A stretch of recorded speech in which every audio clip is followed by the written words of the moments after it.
All right. Test my lights a little early. See if that makes any difference.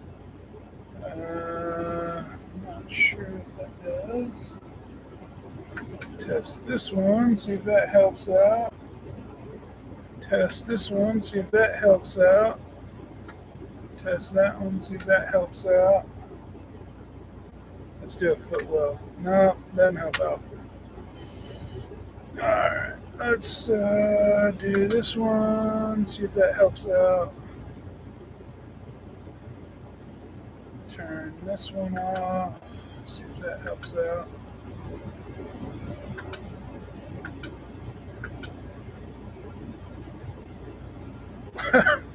What's up, Fate Trucking?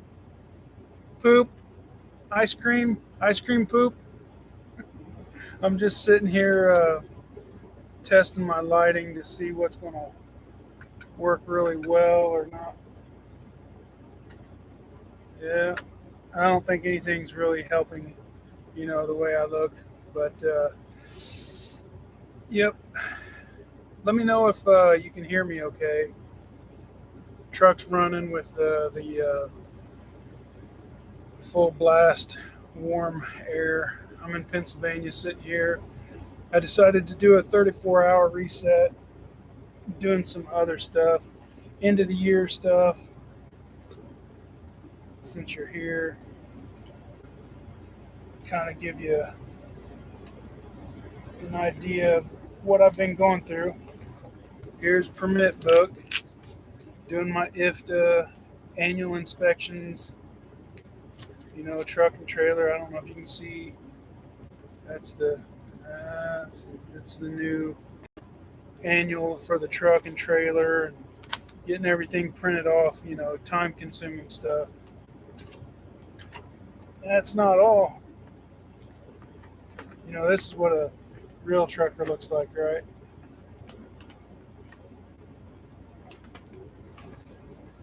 Check this out. And if you haven't done this, I use the Motive or the Keep Trucking for my ELD. And here's something that you might think about if you don't already do it. It's always, I never know what's good advice, but I just throw it out there, I guess. Let's kind of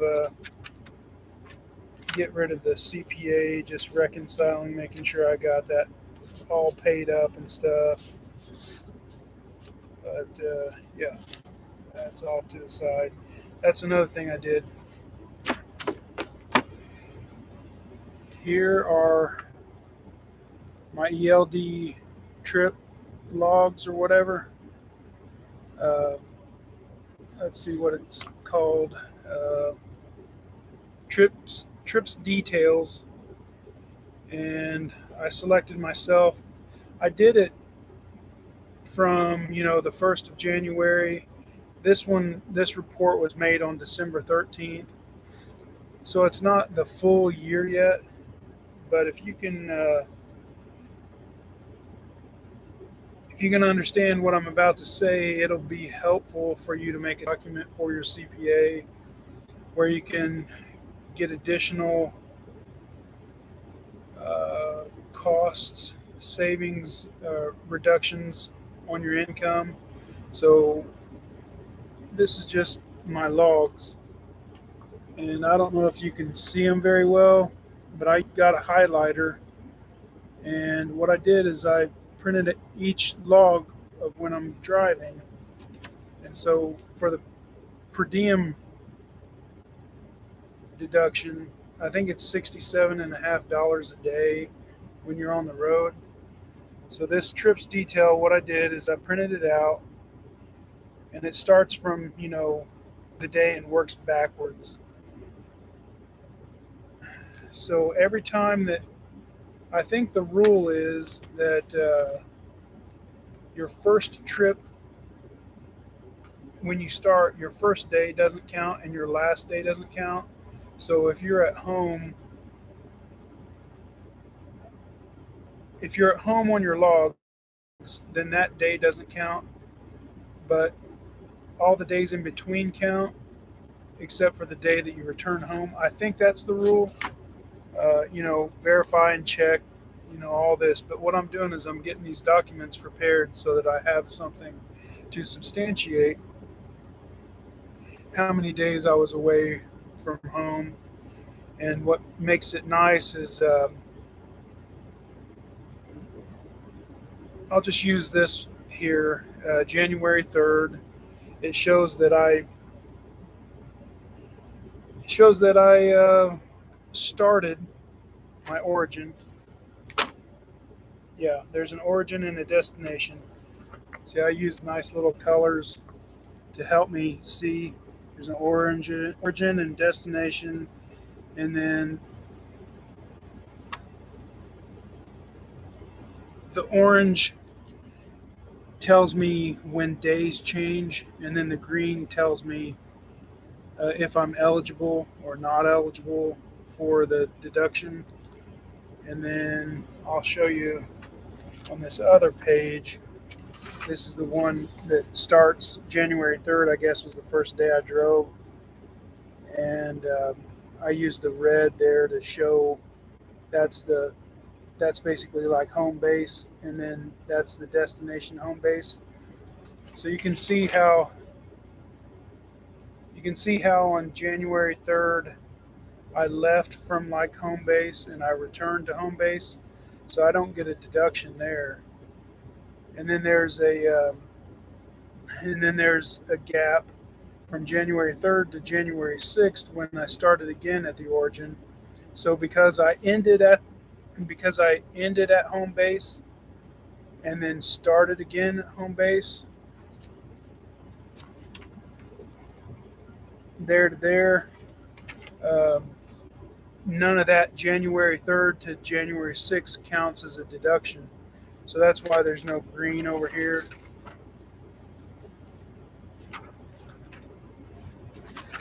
But anyway, and this is what it looks like. This is what it looks like when I do get the deduction. You'll see that's one day I, you know, counted. So to make a long story short, the green the green along the side shows that I was get the deduction for 133 days. And then after I reviewed and went back a lot closer to check my dates, that was my first revision. My second revision went from 133 days to 146 days. That's without finishing the rest of the year out. So I have more than that. But if the number is true at 67 and a half dollars per diem a day that I'm allowed, then then I have 98.55, $9,855 that I can reduce my income and pay less taxes. No, see, DIY, fate, yeah, DIY and cash. Those guys, I'm not allowed to say their names because they'll use everything that I have, against me and everything else. No, they're. I don't. I haven't been in the industry as long as they have. I'm just kind of like you. I've been, doing other things in my life. Experienced a few setbacks and irregular stuff. Supposedly education was my way out of low income, first generation, the whole story. So it didn't turn out that way. I'm not blaming anybody. I'm not doing anything other than accepting reality at this point. Crazy things happen to people with pensions also. So, I can't feel sorry for myself, but really is it's really a rough, a tough thing to deal with. I'm sure you know as well. When things were supposed to work one way and they just don't. I'm afraid that Social Security isn't going to be there for me, you, us, if something, doesn't change, or, people don't start working. I don't know what it is, but yeah, I'm a little pessimistic on that. I'm pretty much an optimist, but not about a certain a few things, because I believe it's pretty much written in stone if something doesn't change. But yeah, no, I'm just I'm just out here trying to throw a little bit of knowledge. It's the some of the book stuff that I actually have exposed myself to, or paid for, or trying to pay for. Um, my first driver, uh, I can share with you one of the reasons why it might be hard for people to get another driver, especially if they want to find somebody that doesn't have their CDL. I paid for, excuse me, the company paid for their schooling, and basically all the company was a the person that pays. So the company doesn't really have all that many rights to, demand any of the drug testing they do or any of the reports. So, the person that I did this, or the company did this for, or I made the decision to allow to happen, I know them personally, so it has to be pretty close, I would imagine, to be able to take that risk. Um, he should be finishing up in the first of the year.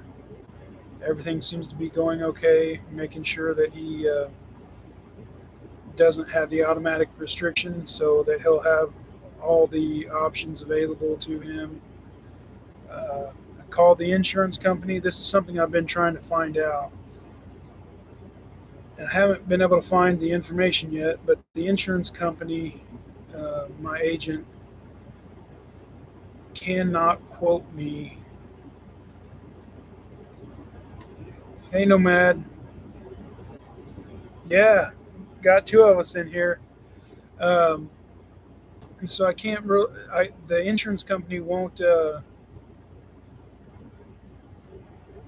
quote me how much it'll cost to bring on that first new driver. So I can't even plan my expenses right now.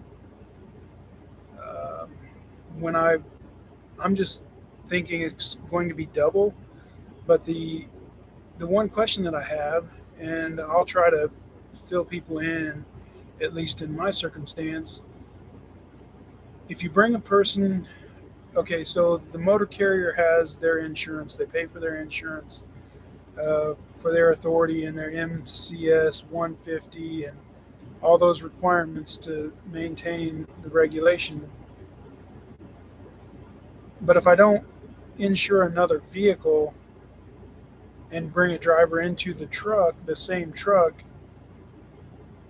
I don't know if the insurance is going to double, or if the insurance is going to uh, be less than double, because it's one truck, but it's going to be a team truck.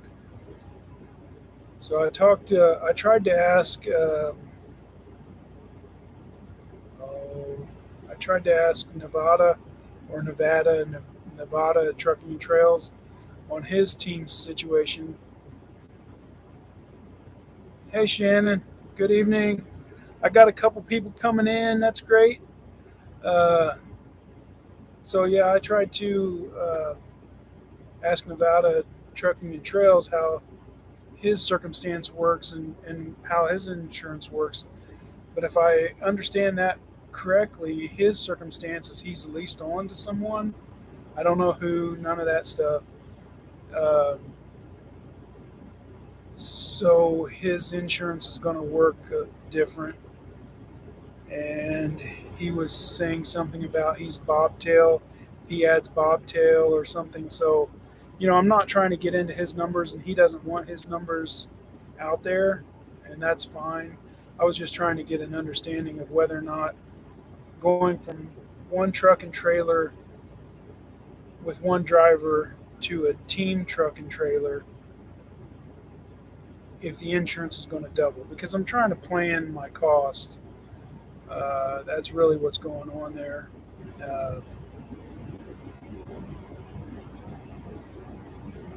delivering, I think that means delivering my load finally, then into the night to Indianapolis. Yeah, I'm in Pennsylvania, out here at the Poconos area, uh, I-80. I brought a load from, where did I come from out here? Okay, so I went out to Idaho from somewhere in the Midwest. No, it was Missouri. Yeah, there you go. It was like Indiana, Missouri to Idaho, then Idaho to Wyoming, and then to pick the load up. That was the deadhead, like 500 miles deadhead. I found another broker though that works out west, so that might be good. Uh, so from Wyoming all the way to Pennsylvania, and now I'm just kind of sitting here trying to get through so I can be home for Christmas. I'm on a 34 hour. I decided a 34 hour because I think I had 9 hours left, maybe at the most. So this is what I look like when I'm at the end of my 70 for the most part. Uh, Nomadic says he's in Cincinnati, leaving out tomorrow at 4 a.m., headed to Atlanta. Maybe it's warm. I don't know. I haven't had a chance to look at the weather. It sounds like they're predicting maybe some more Arctic blasts and snow, but I'm not sure yet. I haven't looked close enough into it yet. I'm just trying to find my way home uh, if I can without driving it, you know, with no load. It's cold as heel and getting worse through tomorrow. Are you having typing trouble, Shannon? Are you getting autocorrect? Uh, yeah, yeah, we all have that. Um, so yeah, I'm. Oh, see, nomadic. I thought you were up close to Cleveland for whatever reason. Um, I'm out of Indianapolis, and yeah, Shannon probably is drinking that Irish coffee, uh, Irish cream. I don't know if it does. She have Bailey's in it or whatever that's called. Uh, hopefully, I won't get any kind of trouble for that, right? Um, yeah, so I'm just sitting here. I was sharing a little bit ago about I don't know. It's probably cold there now in Indy. It wasn't. It was like 40s for last week. But yeah, I was sharing at the beginning a little bit about getting that per diem deduction and kind of how I'm doing it while I was sitting here on my 34 hour doing some of that paperwork stuff, getting my annual my IFTA stickers. I Those expire on the 31st, so friendly reminder anybody that needs to do their IFTA. I did that. I did my UCR. That's due. I think it's due by the 31st. And then I went ahead and did both my annual inspections on the truck and trailer, get those, synced up and linked up so that I can try to manage myself. And, at the first of the year, I can take a day off if I have to, or a week off, however long it takes me to get it all straightened out. Uh, So hopefully everything will be set up. I'm giving myself some lists here. Yep. Oh yeah, there are trailer registrations, and those aren't the same as the IRP. So those for me expire in February for whatever reason. I did my CMCI. Uh, that's that's the drug consortium that I'm required to participate in. Had to pay for that. Make sure that I'm fully compliant. Do my queries, my annual limited query. I had to do a biennial update. It has been crazy this year with the regulations and complying. Uh, I didn't think I had to do a biennial, but then I got a letter in the mail, and it was like, "You better do this or you're in trouble," kind of thing. And I'm like, I don't like those letters, but I'm glad I got the letter, so I went ahead and complied. Uh, so yeah, it has been sort of a crazy year for me as far as just trying to keep everything running well and smooth. Uh, if you call it smooth, it's not fun. Uh, I ate a bunch of candy like yesterday and today, so maybe that's puffy face coming out. Uh, let's see here. Yep. Nomadic. This is the first time I've been in an area above freezing. May get the budgie smugglers out and the flip flops. There you go. Bougie. I don't know. I don't even know how to say that word. Is that what it is? Bougie. Uh, smugglers and smugglers out and flip flops. Yep. Nothing wrong with that. It warmed up to like 36 degrees today. That was nice because it was like 10 or 15 last night. I just put my IFTAs on the truck the other day. Yeah, well, that was the thing I had to get done. I had to pay that bill, and I don't know how long it's going to take for me to get my stickers. But as long as I have that receipt saying I'm good, I don't know if the IFTA numbers stay the same each year. If it's like the account number, see that little number down there on the sticker. I don't know if that's the same account number or if that identifies what sticker it is. But either way, I have the receipt saying I'm paid, so I'm good even if they don't show up. I don't know what color they are this year. I had to replace the blue ones because they were, well, in Indiana, the blue ones would fade off, they'd blow off. So, yeah, that was rough. And then Shannon's laughing at Britt. So I guess everybody's kind of jumping off here, but that's cool that they came in. I'm not sure who's left in here. Who's left in here with me?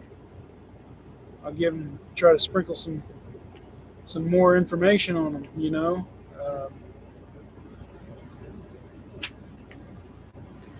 If it's valuable. All right, hey, it's Nomadic Brit.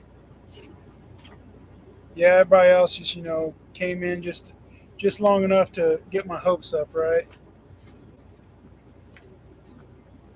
Yeah, so basically all I was doing was telling Fate a few minutes ago about how you might not have to do this, but this is one way that you can do your per diem deduction. I'm going to assume that everything works the same for you, but I use the Keep Trucking Motive ELD, and there's a trips detail that shows all the logs, and uh, I just went through there and indicated, you know, what I could get for per diem. It's like $67.50 a day when you're out on the road. And from January 1st to December 13th, because that's all I could do for the report, I've reduced my income, taxable income, by $9,855. So it's worth doing, taking the time to do it if you, or to ask somebody how to do it, or if you're eligible for it. Because if you're a contractor, everything tells me that yes, you're eligible for that. If you're a company driver, they changed the rule that you might not be eligible for that per diem deduction every year. But as long as you're a contractor, I believe I believe that you are still eligible if you don't already know about it. And that's one of the U.S. tax laws or something like that.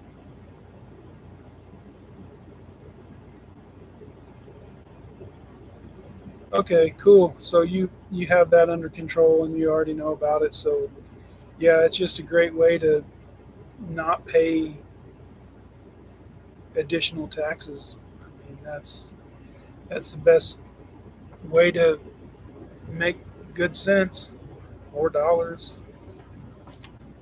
Um, so yeah, I've been watching all these.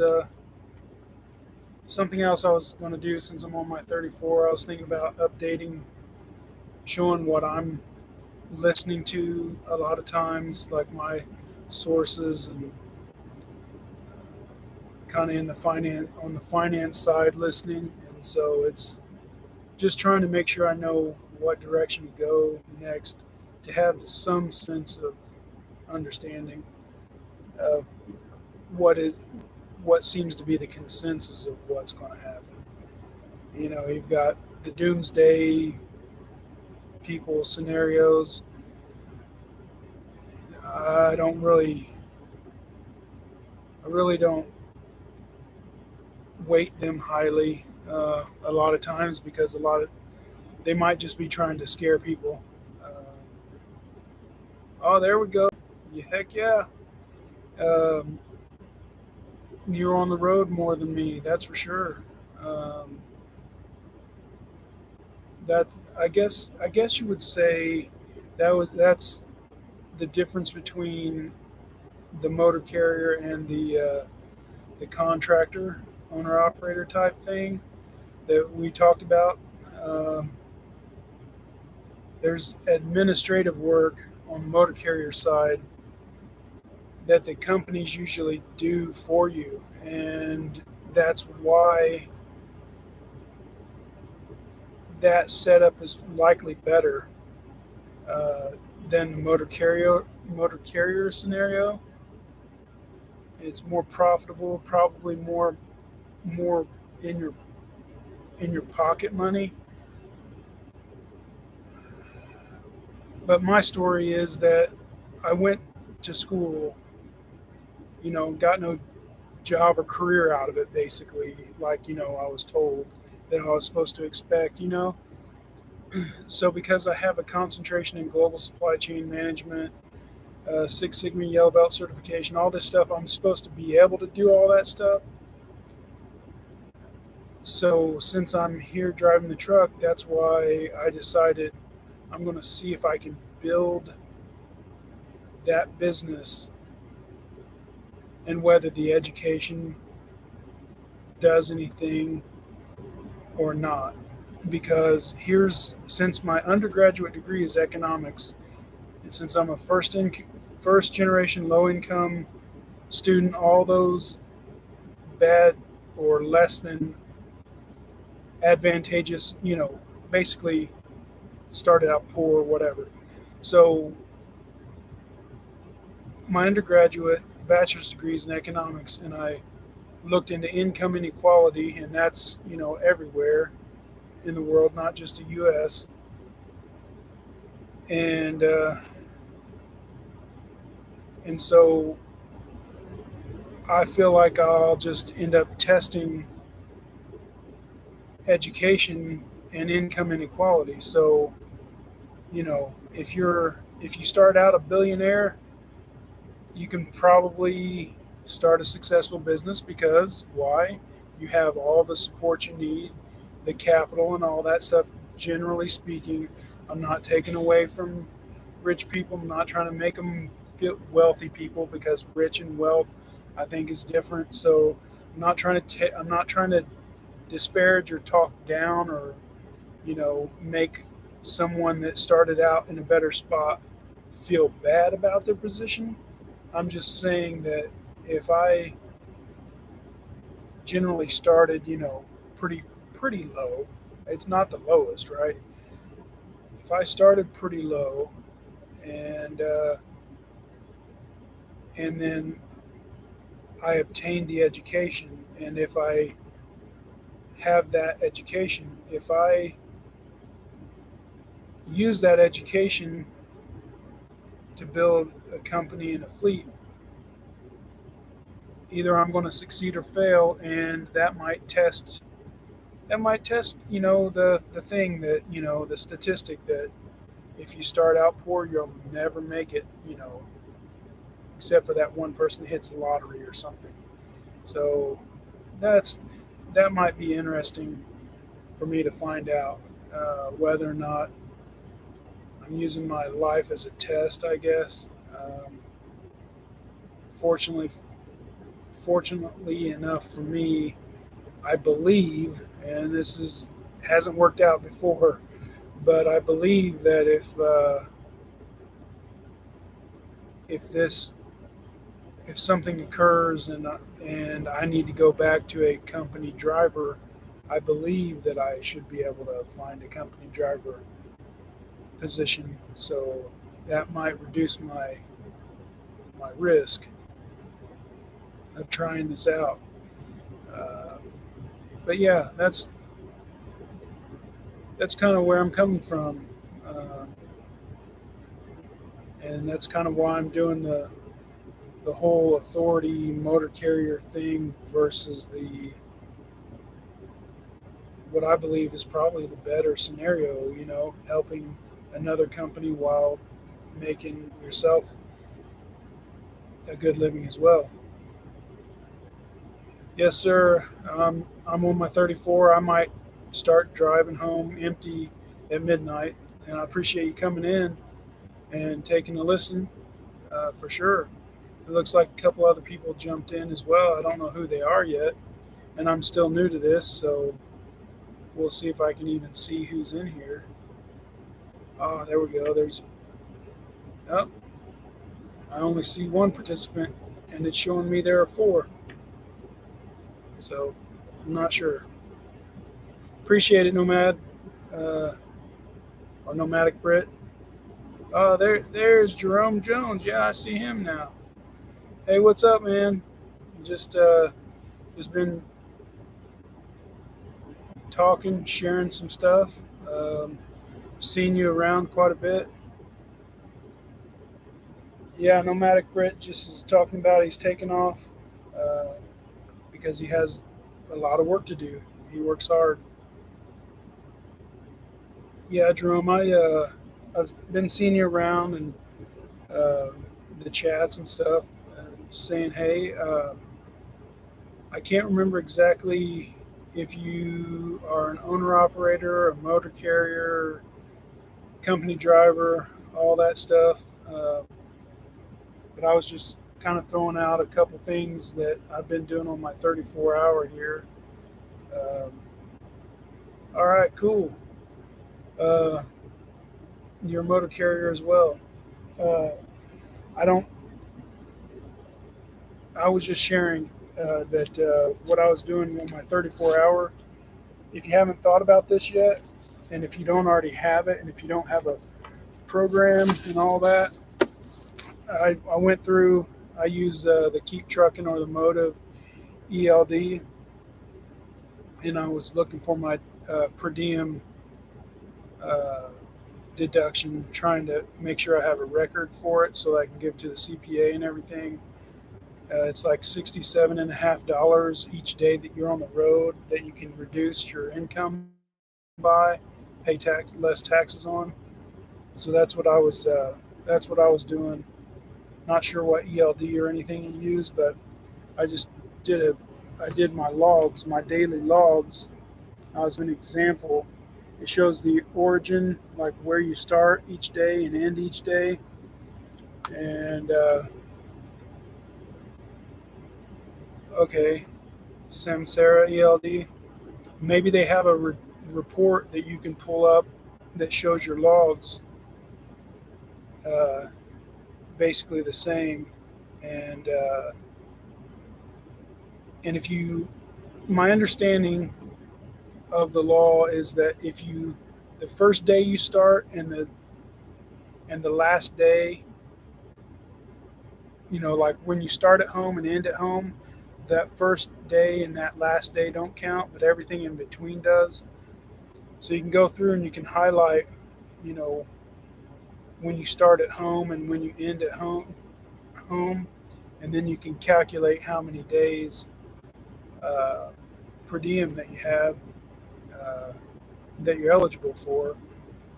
And yeah, Nomadic was telling me his is a reduction is $22,891 currently,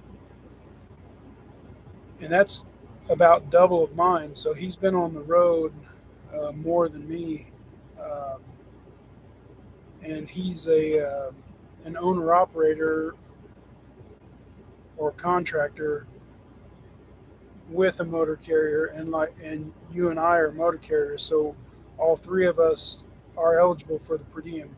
So my understanding is that the company driver is the only one that just got restricted from taking that income reduction.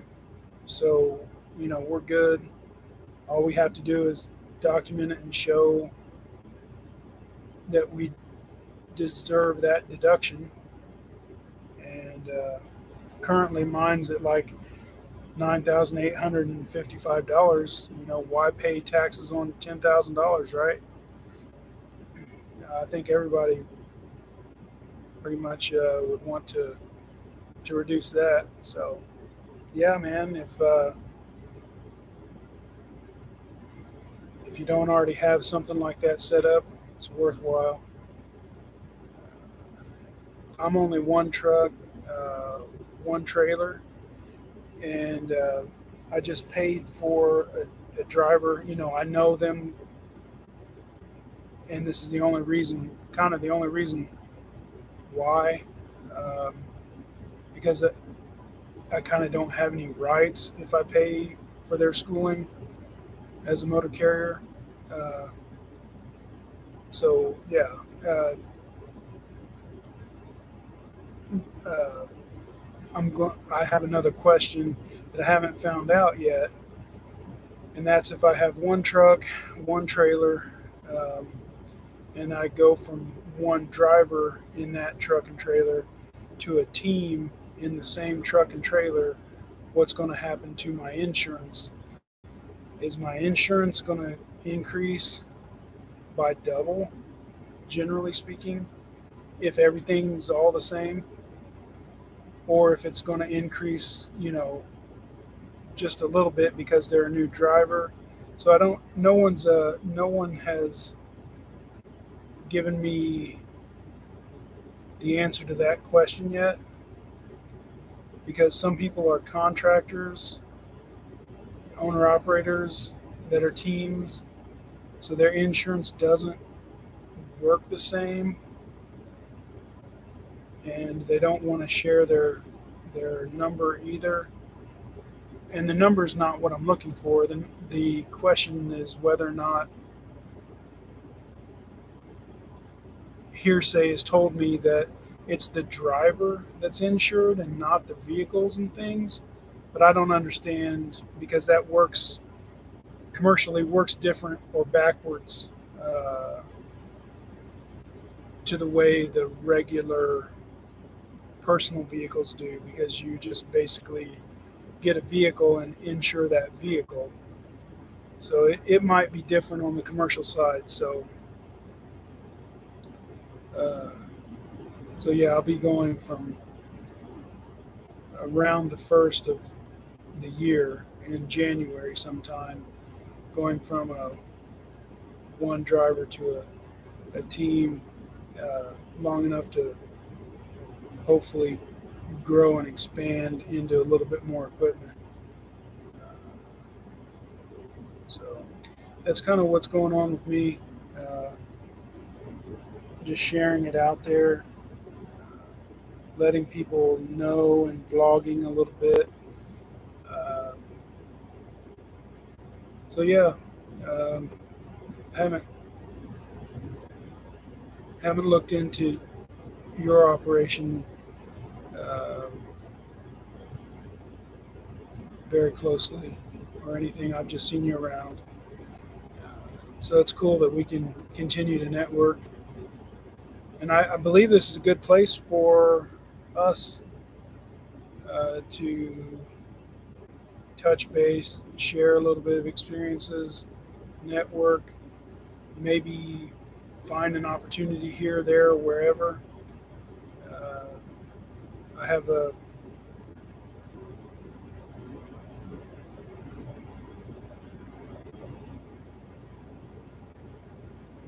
yeah. I'd definitely try to make sure you don't pay too many taxes.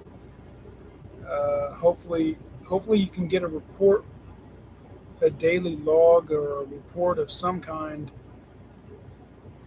to figure that out, and it'd be well worth it because the CPA or the person that does your taxes, they might take your word on some things, but something as complicated or as critical to have a record for like that, they'll probably want something. That's why I went ahead and printed it out. And, highlighting stuff. And if I have to, I'll scan it in and make it electronic. But hopefully, that'll give another record, for them to go off of. So, yeah, that's pretty much what's going on. I'm just saying again that, I'm doing a little 34-hour in Pennsylvania. Uh, that's why I'm sitting here. Try to find a load here and there. I have less than 10 hours, less than 10 hours on my 70.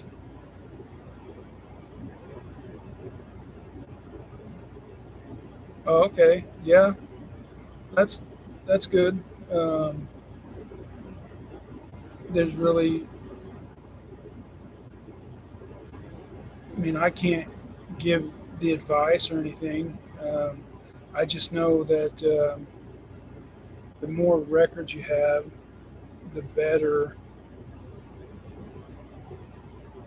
If anything were to ever come up, we all have to worry about somebody questioning our activities or whatever. Even if we're perfect, somebody's always going to try to cause us some kind of a problem. At least it seems like, from my experience, it seems that way to me.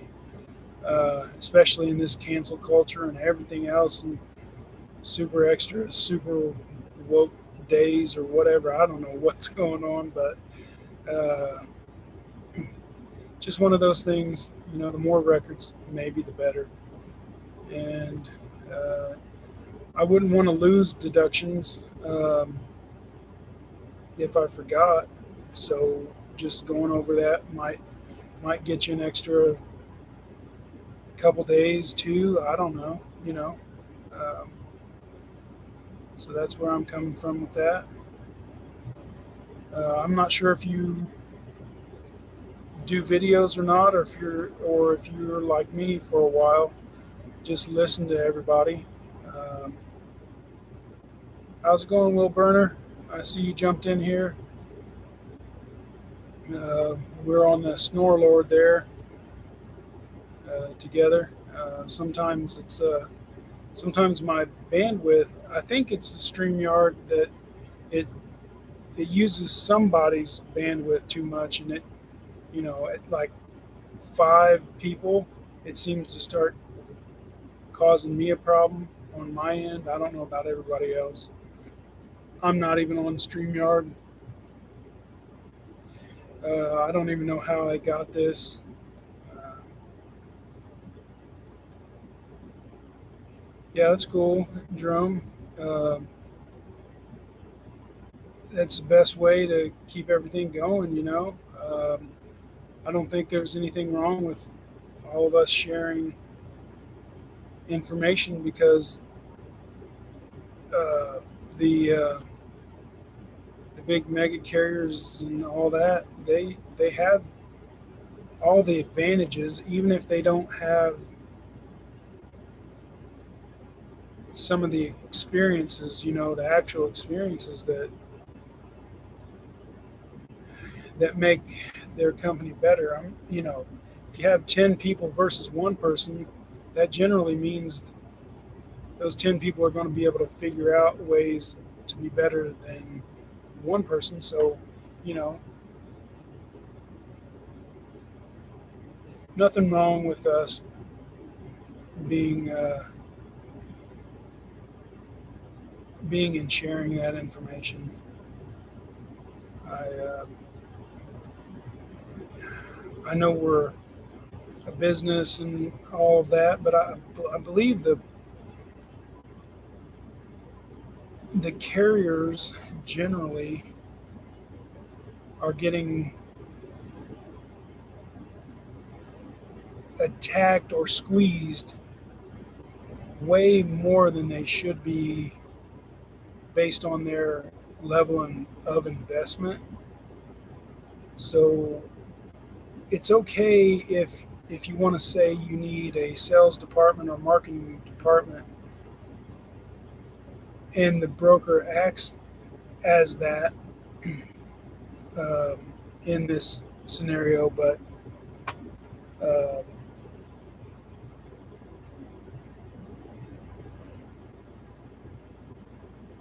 it's like it's that whole worth thing. Um, there's a component of risk and investment. So if the carrier and the broker's time are equally as valuable, then the only other thing is the actual investment and that's being, you know, that's out there. I'm not saying the broker doesn't invest in, you know, their phone or their trips to prospective clients, but I don't believe their investment, their outlay, you know, money is higher. I just don't believe it is, and their barrier of entry is lower, so they're not as regulated, and the cost to begin are lower. Therefore, their value cannot be equal. So if there are brokers that are taking the same money off the load that the carrier gets, I believe that begins to become an ethical question, not a moral or anything. It's kind of keeping it as an ethics question. Ethically, um, I'm not sure anybody could justify that position. They might say it's the market or market forces, and they're smarter, and the, you know, highly educated dumb trucker is just a dumb trucker or whatever. But you know, if you wanted to look at it academically or ethically, leaving the morals out, you know, it doesn't seem consistent with an ethical position. But I'm not beating up on anybody or nothing like that. It's just that if those things are happening, that's those are questions. because I called about a load. They wanted they wanted to give me $1.29 all in for a flatbed load. I was like, the reason I called is because I thought it was a typo. I thought someone put the wrong number in there because it was that. I mean, that's ridiculous. That I mean, fuel is close to that. I mean, that's ridiculous. I called, and the person was like, "Yeah, well, my broker said I can't negotiate either, or whatever." So they were an assistant or something, and it was like, "Okay, well, I was just identifying uh, who's scamming out there or whatever, or something, something along those lines, because that to me is a scam. That's not even close to reality. Um, so there's no way I'm going to pay you money for the privilege of taking your load. I mean, that's ridiculous.